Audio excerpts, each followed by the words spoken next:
예배는 감격입니다 라는 제목의 제목으로 말씀을 나누고자 합니다. 엊그제였어요. 26일 서울 월드컵 경기장에서 K리그 올스타로 이루어진 그 팀 K 이 팀하고 그 다음에 이탈리아 명문 그런 그 구단인 유벤투스와 친선 경기가 열려졌습니다.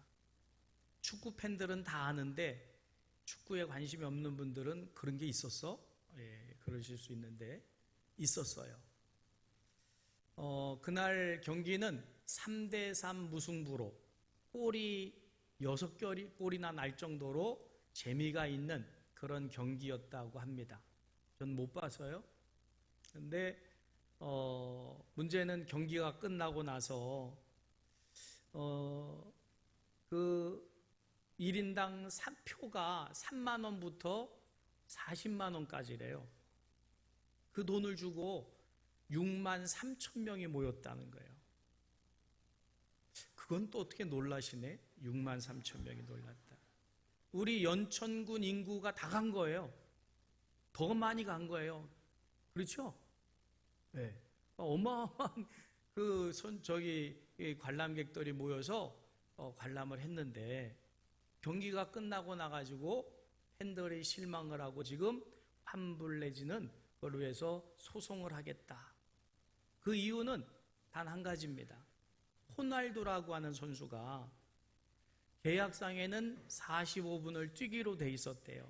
그러면 전반전을 뛰든지 후반전을 뛰어야 되는데 그냥 벤치에 앉아 있다가 우리나라에 와가지고 12시간도 안 돼서 그냥 자기네 나라로 다 가버렸다는 거예요.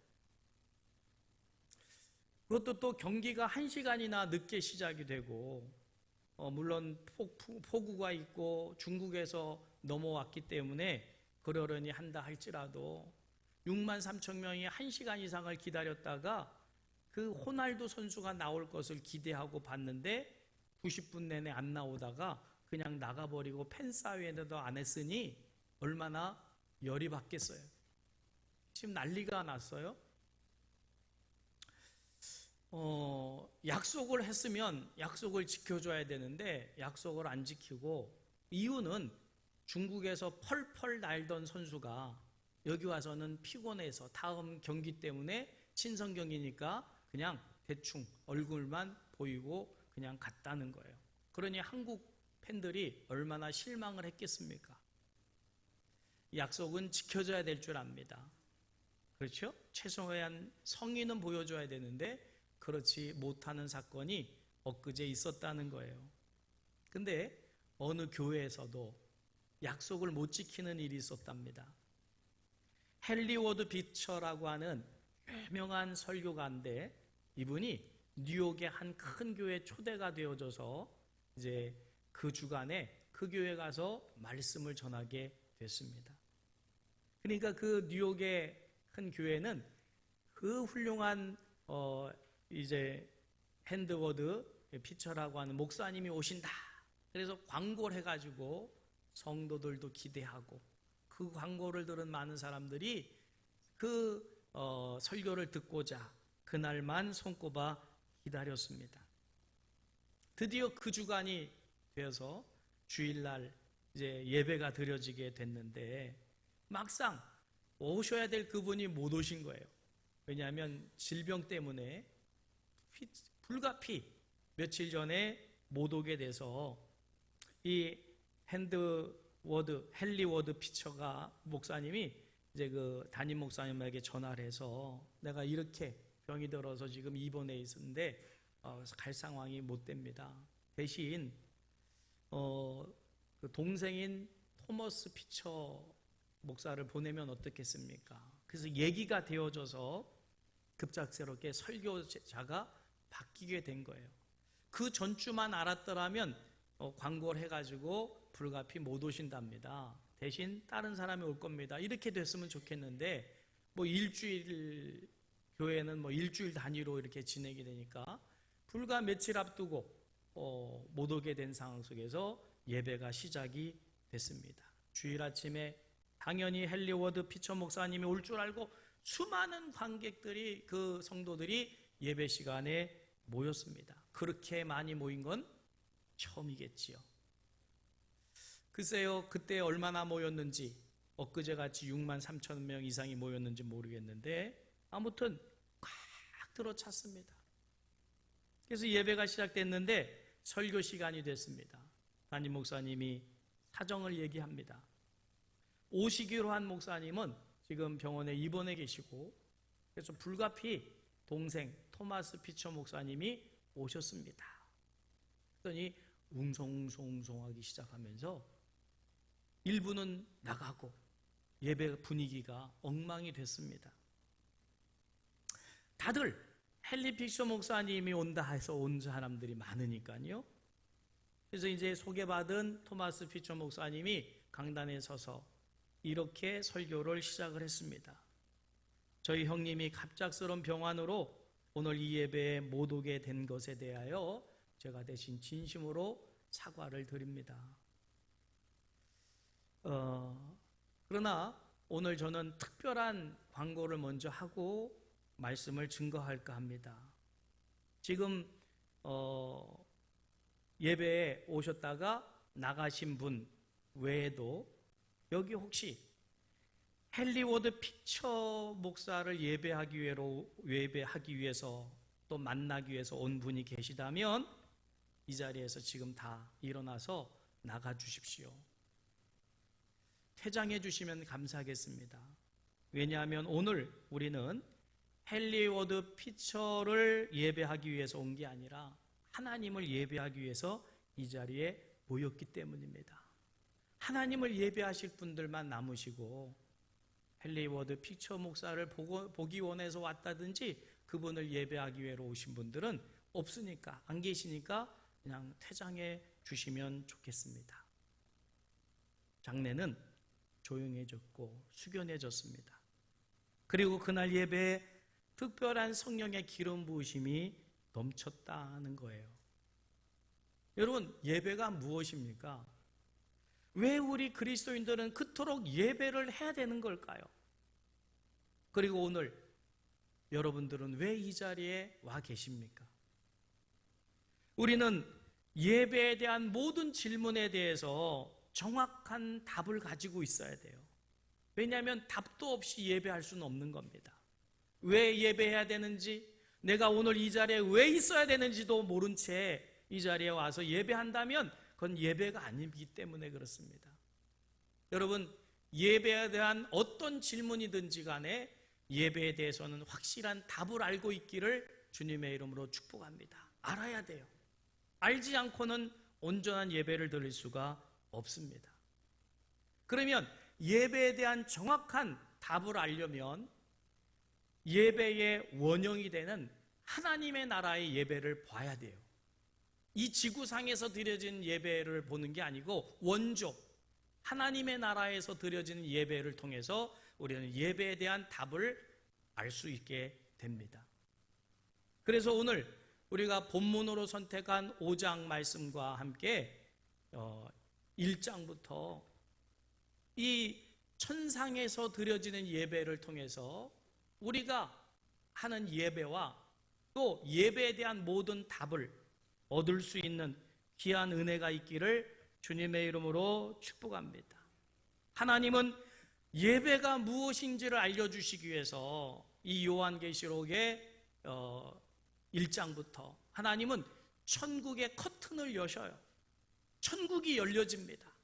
그리고 천상에서 하나님께 드려지는 예배가 보여지기 시작합니다. 자, 그러면 하나님의 나라에서 드려지는 예배에 가장 그 예배의 모습에 두드러지는 게 뭘까? 하나님의 영광이었습니다. 하나님의 영광이 가득한 예배가 천국에서 드려지고 있었다라고 하는 거예요. 여러분, 예배란 하나님의 영광을 경험하는 것이어야 합니다. 그 외에는 그것은 절대적인 조건이 아니에요. 여러분, 어떤 예배를 통해서든지 하나님의 임재를 경험하시기를 주님의 이름으로 축복합니다. 지금 이 예배 가운데 하나님이 임재해 계십니다. 할렐루야. 왜요? 그 예배는 하나님이 허락하신 예배고 하나님이 받으시니까 주인 되신 하나님이 이곳에 계신 줄 믿습니다. 그래서 예배를 통해서 우리는 하나님의 영광을 경험하게 되는데, A.W. 토저라고 하는 목사님이, 토저라고 하는 신학자 되신 분이 그리스도인들의 모든 실패는 예배의 영광을 보지 못한 것에 기인한다 그랬어요. 오늘 이 예배에서 하나님의 영광을 경험하지 못하면 그 성도는 실패합니다. 성공할 수가 없어요. 삶에서 하나님의 영광을 예배를 통해서 경험해야만 세상을 이길 힘을 얻을 수 있어요. 여러분, 예배를 통해서 하나님의 영광을 경험하시기를 주님의 이름으로 축복합니다. 그래서 김남준 목사님은 예배의 감격에 빠져라 는 책을 통해서 예배자는 예배를 통해 하나님의 영광을 경험해야 된다고 강조를 합니다. 여러분, 오늘 이 자리에 하나님의 영광이 임해 있음을 믿으시길 바랍니다. 그 영광을 경험하시기를 주님의 이름으로 축복합니다. 그러면 이 예배 자리에 나와 있는 모든 사람들이 영광을 경험하느냐? 아니요, 그렇지는 않습니다. 물론 천국의 예배 속에서는 모두가 다 하나님의 영광을 경험하고 있었지만 오늘 지구상의 예배 속에는 예배 자리에 나와 있다고 다 영광을 경험하는 게 아니더라는 거예요. 그러면 어떻게 하면 누가 하나님의 영광을 경험하느냐입니다. 여러분, 목사가 하나님의 영광을 경험할까요? 평신도 하나님의 영광을 잘 경험하지 못할까요? 그런 것으로 하나님의 영광이 임하고 임하지 않을까요? 그건 아닙니다. 여러분, 하나님의 영광은 갈망하는 자, 하나님의 영광을 사모하는 자에게 임합니다. 이미 임해 있는 영광이 누구에게 느껴지느냐? 말씀을 사모하고 하나님의 임재를 경험하려고 하는 사람이 경험한다 그 말이에요. 영광이 임하지 않은 게 아닙니다. 한 기독교 신학자가 예배자의 행복을 이렇게 표현했어요. 어린아이가, 젖먹이 어린아이가 엄마의 품에 안겨 젖을 물고 있을 때 행복, 이게 바로 예배자가 누리는 행복이다. 여러분, 젖먹이 아이가 엄마의 품을 그리워하고 엄마의 젖을 찾을 때 보세요. 어떻게 합니까? 울어요. 그러면 엄마가 그 아이를 보고 배고픈가 보다 품에 안고 젖을 물려주지요. 그 아이는 그 젖이 물려지기 전까지 울음을 그치지 않습니다. 그게 갈망이에요. 그거 아니면 울음을 그치질 않아요. 오늘 이 자리에 모여있는 예배자들이 하나님의 영광을 그렇게 사모한다면 영광을 경험할 것입니다. 근데 젖먹이 어린아이라도 배가 고프질 않아요. 그럼 엄마의 품을 찾을까요? 아니요, 자기 혼자 놀아요. 배가 고프지 않은 그 아이가 안아줬다고 젖을 찾을까요? 아니요, 안 찾아요. 물려줘도 고개를 돌릴 수 있어요. 중요한 건 뭐냐? 우리가 배고픈 어린아이가 엄마의 품에 안겨 엄마의 젖을 사모하듯 이 예배를 통해서 하나님의 영광을 갈망한다면 이 자리에 임재해 있는 하나님의 영광이 내게 느껴질 것입니다. 그러나 그 열망이 없다면 구름 같은 영광으로 영광이 덮여 있어도 영광을 보지 못하고 그냥 예배를 마치고 가는 성도들이 있습니다. 이게 안타까움이에요. 그러므로 우리 예배자들의 가장 큰 소원이 뭐냐? 하나님, 오늘 이 예배를 통해서 하나님의 영광을 경험하기로 원합니다. 경험할 수 있게 해주십시오. 하나님의 영광이 느껴지게 하옵소서. 하나님, 하늘의 커튼을 여시고 보여주셨던 그 천국의 그 영광이 내게도 깃들게 하옵소서. 이런 갈망으로 예배를 드리면 그 영광을 경험하게 될 겁니다. 사도 요한이 복음을 증거하다가 반모섬이라고 하는 곳에 유배가 되어졌어요. 혼자 내동댕이 쳐졌습니다. 그가 주일이 다가올 때 그는 하나님께 혼자 엎드려 예배합니다. 여러분, 복음을 증거하다가 외톨이로 내동댕이 쳐서 유배된 이 사도 요한이 하나님을 예배해요. 그 장면이 1장 4절에 나옵니다. 1장 10절. 이제 계속 성경을 찾으셔야 돼요. 1장 10절 말씀 같이 읽을까요? 주의 날에 내가 성령에 감동되어 내 뒤에서 나는 나팔 소리 같은 큰 음성을 들으니. 어느 날이라고요? 주의 날. 오늘 우리 같은 주의 날에 이 요한은 혼자 예배에 엎드렸습니다. 그럴 때 뒤에서 성령의 감동하심으로 큰 나팔 소리 같은 하나님의 소리가 들려졌다. 할렐루야! 오늘 이 시간 하나님의 말씀이 내 귀에 들려져야 돼요. 잠을 깨우고 심령을 깨우는 하나님의 말씀이 들려줘야지요. 그게 예배입니다. 말씀이 들려줘야지 예배가 되는 거예요. 여러분, 너무나도 안타까운 것은 하나님의 음성을 못 들어요. 들으려고 열정이 없어요. 이게 안타까움이에요. 여러분, 주의 날에 성령께서 감동하여 들려주신 하나님의 큰 음성이 내 심령 속에 들려지는 은혜가 있기를 주님의 이름으로 축복합니다. 예배는 계속 진행되어집니다. 하나님의 말씀이 계속 내 심령을 두드리고 계속 하나님은 말씀하셔요. 어디까지 예배가 이어집니까? 4장까지 이어져요. 4장 1절까지 가볼까요? 4장 1절에. 자, 그렇게 예배자로 엎드려서 하나님의 예배를 사모하니까 하나님의 음성이 들려지기 시작한 이후에 또 다른 현상이 나타났다, 그 말이에요. 4장 1절 같이 읽을까요?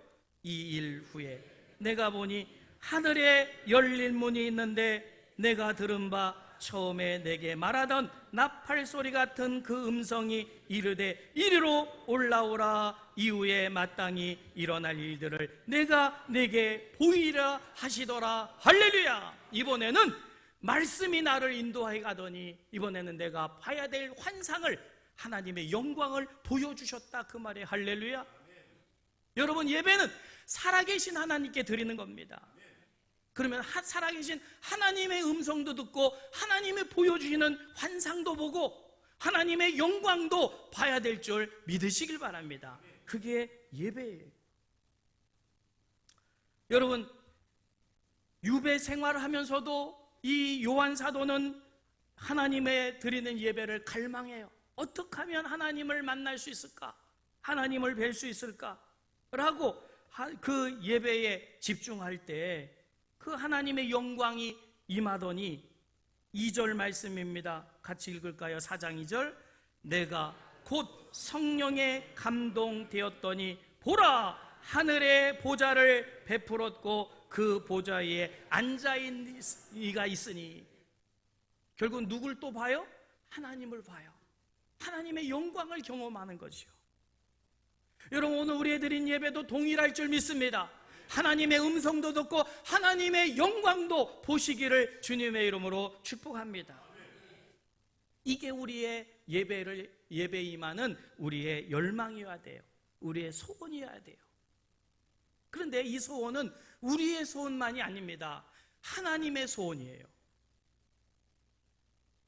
이게 하나님의 소원입니다. 여러분, 하나님은 우리를, 내가 하나님을 만나기보다 원하는 소원보다 하나님이 우리를 만나주실 소원이 더 크다 믿으시길 바랍니다. 하나님은 억지로 만나주시는 분이 아니에요. 갈망하는 심령에게는, 누구에게나 하나님은 만나주실 하나님이신 줄 믿으시길 주님의 이름으로 축복합니다. 여러분, 예배 때마다 하나님의 영광을 볼 수 있기를 바랍니다. 두 번째, 하나님의 영광을 보게 될 때 하나님의 가치를 알게 돼요. 하나님이 어떤 분인지를 알게 됩니다. 그리고 그 하나님 앞에 엎드리게 돼 있어요. 엎드리라 이런 게 아니고요. 예배를 영어로 뭐라 그러지요? 워십이라 합니다. 이 워십의 어근을 살펴보면 월스라고 돼 있어요. 월스. 월스에서 파생된 단어입니다. 월스, 즉 가치라는 뜻입니다. 가치. 여러분, 예배는 하나님의 가치를 아는 거예요. 예배를 통해서 하나님이 어떤 분인가를 알게 되는 게 예배입니다. 하나님이 어떤 분인지를 모르니까 예배를 대충 하고 예배를 빼먹고 예배를 적당히 하는 거예요. 하나님의 가치를 알면 절대로 그렇게 할 수가 없어요. 여러분, 하나님의 가치를 알게 된 24장로들이 어떻게 예배했을까요? 4장 10절에서 11절이에요. 하나님의 가치를 알게 되면 이렇게 예배할 수 있게 됩니다. 같이 읽을까요? 24장로들이 보좌에 앉으신 이 앞에 엎드려 세세토록 살아계시는 이에게 경배하고 자기의 관을 보좌 앞에 드리며 이르되 우리 주 하나님이여 영광과 존귀와 권능을 받으시는 것이 합당하오니 주께서 만물을 지으신지라 만물이 주의 뜻대로 있었고 또 지으심을 받았나이다 하더라. 아멘. 자, 여기 보면 24장로들인데 24장로는 구약과 신약과 모든 그 시대를 통틀어 예배자를 대표합니다. 자, 예배자인 24장로들이 하나님 앞에 엎드려 예배를 하는데 그들이 뭐라고 얘기하냐면 예배를 받으시기에 합당하시오니라는 고백을 하더라는 거예요. 이 합당하시오니 이게 바로 하나님의 가치를 알고 하나님 당신은 가치 있는 분입니다. 이 예배를 받으실 합당한 분입니다. 가치 있는 분입니다. 이 고백입니다. 여러분, 우리는 하나님께 예배를 드릴 때 하나님의 가치를 알고 예배해야 될 줄 믿으시길 바랍니다. 그냥 허공에 대고 예배하는 게 아니에요. 하나님의 가치를 분명히 알고 그렇습니다. 하나님은 그런 분입니다. 그러니 우리의 드린 예배가 당연히 하나님만 받으셔야 됩니다. 이 고백인 거거든요. 그러면 하나님이 그 예배를 받으실 만한 합당한 이유가 뭡니까? 이유가 나오지요. 그 11절 후반절에 보면 주께서 만물을 지으신지라 만물이 주의 뜻대로 있었고 또 지으심을 받았나이다 하더라. 아멘. 즉 하나님은 창조주 하나님이시기에 피조물 된 우리는 마땅히 합당하게 엎드려 예배해야 된다 그 말이에요. 여기 하나님의 그 피조물이 아닌 대상들이 있으면 이 자리에 나가셔도 됩니다. 우리는 다 하나님의 만드신 피조물들이에요. 그러니 창조주 하나님께는 당연히 엎드려 경배해야 됨의 그 가치를 우리가 알고 창조주 하나님 앞에 예배해야 될 줄 믿으시길 바랍니다. 자, 이 예배도 역시 계속 진행이 돼서 5장으로 넘어가게 되면 이 창조주 하나님을 향했던 이 그 합당함이 독생자 예수 그리스도로 옮겨져 가요. 초점이 옮겨져 갑니다. 5장 8절입니다. 같이 읽을까요?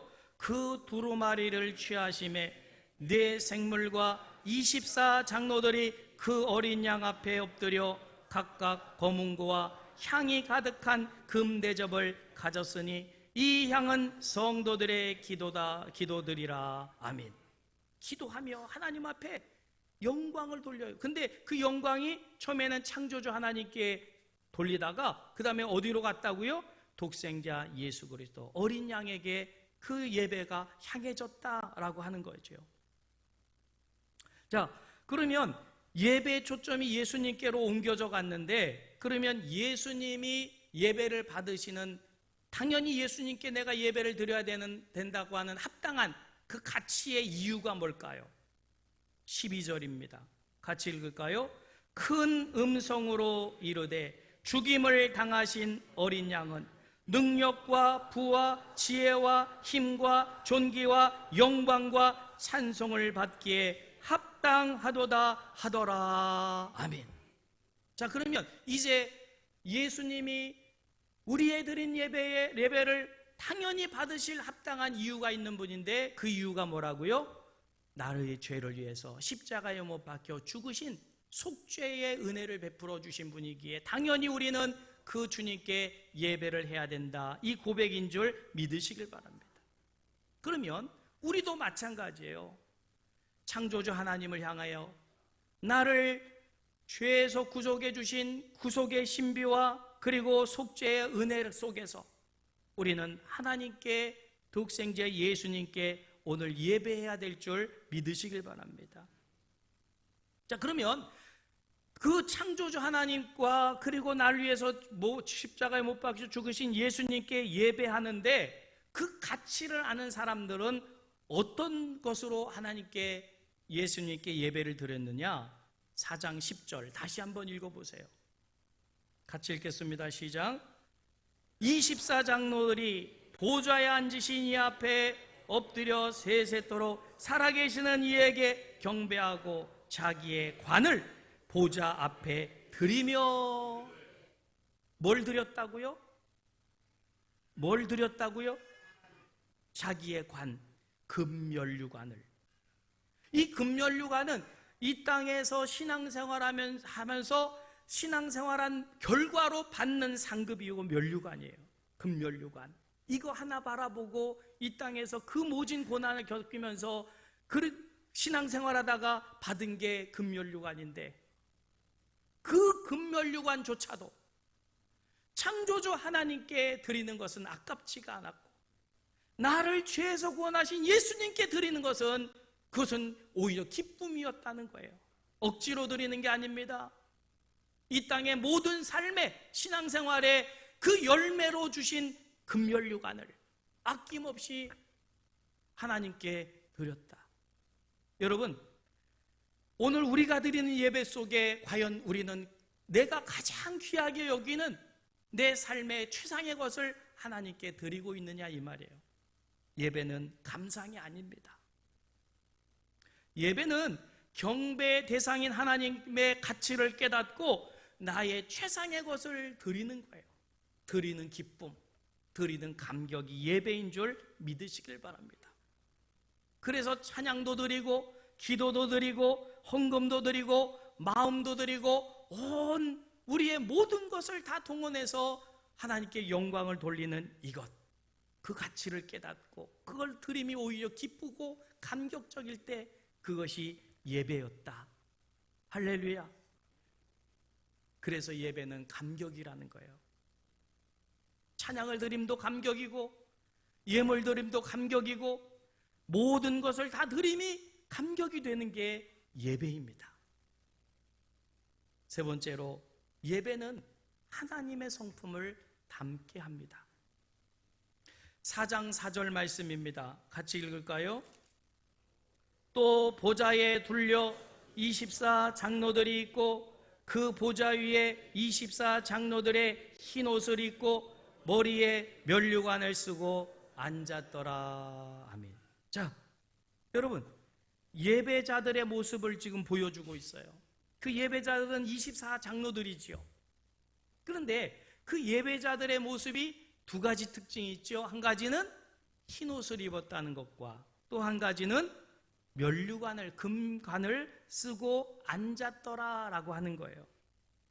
자, 그러면 성경학자들이 이 흰 옷을 뭐라고 해석하냐면 거룩성을 상징하는 것이라고 말하고 있고요, 금 면류관은 영광스러움을 상징하는 것이라고 말합니다. 그러면 예배자들 안에 하나님의 거룩함이 있었고 하나님의 영광스러움이 있는 예배자들이 하나님께 예배를 드리고 있었다는 말이 되는데, 그러면 이 두 가지 특성이 사람의 것이냐, 사람이 만들어낼 수 있는 것이냐? 아닙니다. 이거는 하나님의 속성이고 하나님의 품성이에요. 거룩함 그리고 영광스러움은 하나님으로부터 기인하지 않으면 이거는 어디서 나올 수 있고 흉내낼 수 있는 게 아닙니다. 여러분, 하나님만이 거룩하시고 하나님만이 영화로우신 분인 줄 믿으시길 바랍니다. 그런데 어떻게 그러면 24장로들이 하나님의 성품인 거룩함과 영광스러움을 가지게 됐을까요? 또 우리는 어떻게 하면 하나님의 성품인 거룩함과 이 영광됨을 내가 가질 수 있을까요? 여러분, 그것은 예배를 통해서 가능한 줄 믿으시길 바랍니다. 이 두 가지 성품은 거룩하신 하나님을 예배할 때 이 거룩함이 배이게 되고요, 예배를 통해서 하나님의 영광스러움을 경험할 때 하나님의 영광스러움이 우리에게 배이게 되는 거예요. 제가 신학교에 갔을 때 조직신학 교수님이 이렇게 얘기를 하셨어요.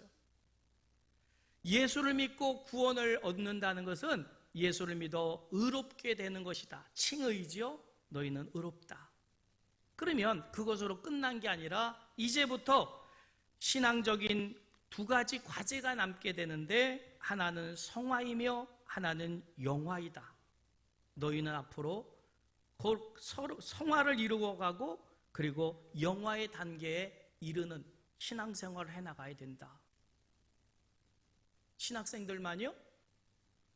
아니, 우리 모두가, 예수로 구원받은 우리 모두는 하나님을 닮아가는 성화와 또 그 결과인 영화를 얻는 자가 되어야 될 줄 믿으시기를 주님의 이름으로 축복합니다. 자, 그러면 이거는 사람에게서 나는 것이 아닌데, 그럼 24장로들은 그동안 이 땅에서 신앙생활하는 가정 속에서 그들은 성화의 길을 걸었다는 것이고, 그래서 하나님의 거룩함이 배었다는 것이고, 또 하나님의 성화의 완성의 단계인 영화의 단계에 이르렀기에 하나님의 그 예배를 드릴 때 흰옷을 입게 되었고 금관을 쓰게 되었는 줄 믿으시기를 주님의 이름으로 축복합니다. 그러면 우리 예배자들은 바로 이 거룩함이 내게 물들어지기를 원해야 되고 하나님의 영광스러움이 내게 깃들기를 원하면서 예배를 해야 되는 거예요. 아멘? 여러분, 이 예배는 거룩하신 하나님을 바라보는 겁니다. 거룩하신 하나님을 바라보다 보면 닮아가게 되고 거룩함이 내게 물들여지게 될 줄을 믿으시길 바랍니다. 그러면 우리는 예배 때마다 하나님, 나를 이 예배를 통해서 나를 거룩하게 하옵소서, 하나님의 영광을 경험하게 하옵소서 하는 소원을 가지고 예배를 해야 되는 동시에 이 소원은 또 우리를 향하신 하나님의 소원이에요. 하나님은 예배자인 우리가 거룩해지기를 원하십니다. 하나님, 우리가 예배자로서 하나님의 영광을 경험하기를 원하십니다. 그래서 하나님이 이렇게 말씀하셨잖아요. 내가 거룩하니 너희도 거룩하라. 그건 하나님의 소원이에요. 하나님의 열망이 더 커요. 여러분, 거룩해지려고 몸부림치지 마십시오. 왜요? 거룩해지려고 몸부림치는 그것이 우리를 거룩하게 만들어내질 못합니다. 여러분, 누구도 거룩해지려고 아무리 애를 써봐야 거룩해지질 않아요. 그런데 하나님을 신앙하는 자는 거룩해질 수 있다. 무엇으로요? 예배를 통해서요. 그러므로 여러분, 거룩해지려고 하는 몸부림 대신 예배 시간마다 진정한 예배자가 되십시오. 예배자가 되려고 노력하시고 예배의 감격을 맛보려고 하고 하나님의 영광을 보려고 하다 보면 그러는 동안에 언젠가 거룩하고 영화로우신 하나님 앞에 우리도 24장로처럼 서서 하나님을 경배하게 될 줄 믿습니다. 결국 우리가 이 세상에서 세상 사람들과 구별되는 이유는 예배 때문이지 배운 지식이나 가진 물질이나 어떤 재능 때문에가 아닙니다. 우리는 예배 때문에 하나님의 거룩함을 본받을 수가 있는 것입니다. 그러니 이 예배가 얼마나 귀하고 소중하고 영광스럽고 값진 것이겠어요. 여러분, 예배를 사모하십시오. 오늘 11시 예배만요? 수요 예배는 안 나와도 되고요, 금요 심야 기도에는 그냥 잡수셔도 되고요, 새벽 기도에도 마찬가지고요. 아니요, 거기도 통일한 하나님의 영광이 있어요. 그 예배의 영광에 자꾸 동참하는 자들이 하나님의 거룩하심을, 영광스러움을 배이게 되는 거예요. 일주일에 한 번 그렇게 해서 영광스러움이 빨리 배이질 않아요. 예배 때마다 하나님의 영광을 경험하는 은혜가 있기를 주님의 이름으로 축복합니다. 그 예배를 사모하십시오. 마지막으로 예배는 하나님의 인도를 받게 됩니다. 예배자가, 자, 요한계시록 5장 14절 같이 읽을까요? 네 생물이 이르되 아멘 하고 장로들은 엎드려 경배하더라. 천상의 예배가 끝납니다. 예배가 마쳐졌습니다. 그러면 예배가 종결된 것일까요? 아닙니다.